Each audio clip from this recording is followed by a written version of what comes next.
Moving on now to other global news stories. After today, India may not be at risk from US sanctions for buying Russian arms. The US House of Representatives voted on a law amendment to give India a sanctions waiver from CAATSA, the Countering America's Adversaries Through Sanctions Act. It was implemented in 2017. The US brought this law to punish countries which were doing business with Russia, Iran and North Korea.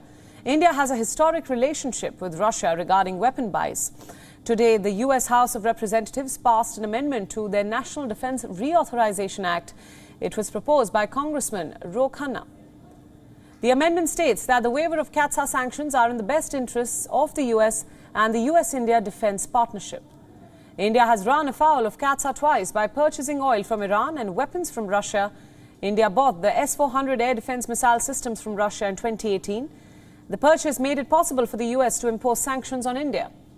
The US recognized that India needs to buy arms to protect itself from Chinese aggression.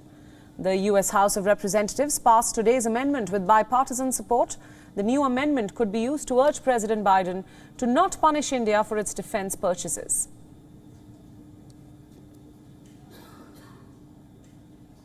And for more details, our principal diplomatic correspondent Siddhant Sibal has sent us this report from the Indian capital, New Delhi. Take a look.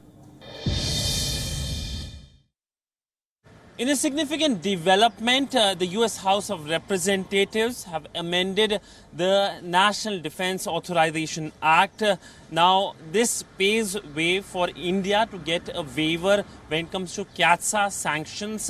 CAATSA sanctions means that if you are engaged with Russia when it comes to defense, you will be sanctioned under this American law. And there have been cases in the past when countries have been sanctioned.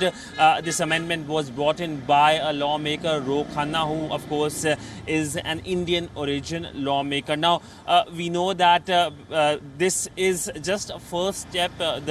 The amendment needs to be approved by the Senate and, of course, then by the President of the United States. And then, of course, it becomes a law giving a full waiver to India when it comes to sanctions.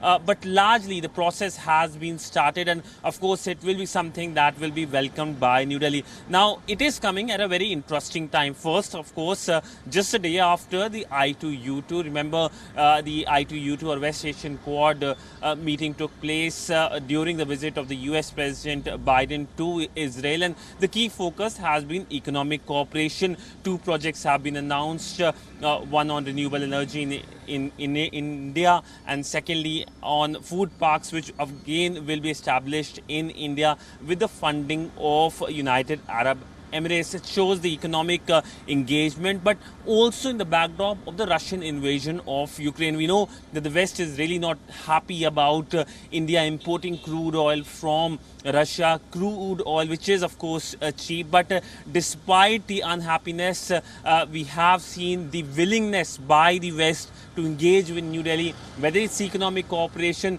or whether it is paving way for a waiver when it comes to sanctions. So it is, of course, a win-win for India, which has good relationship with Washington and with Russia.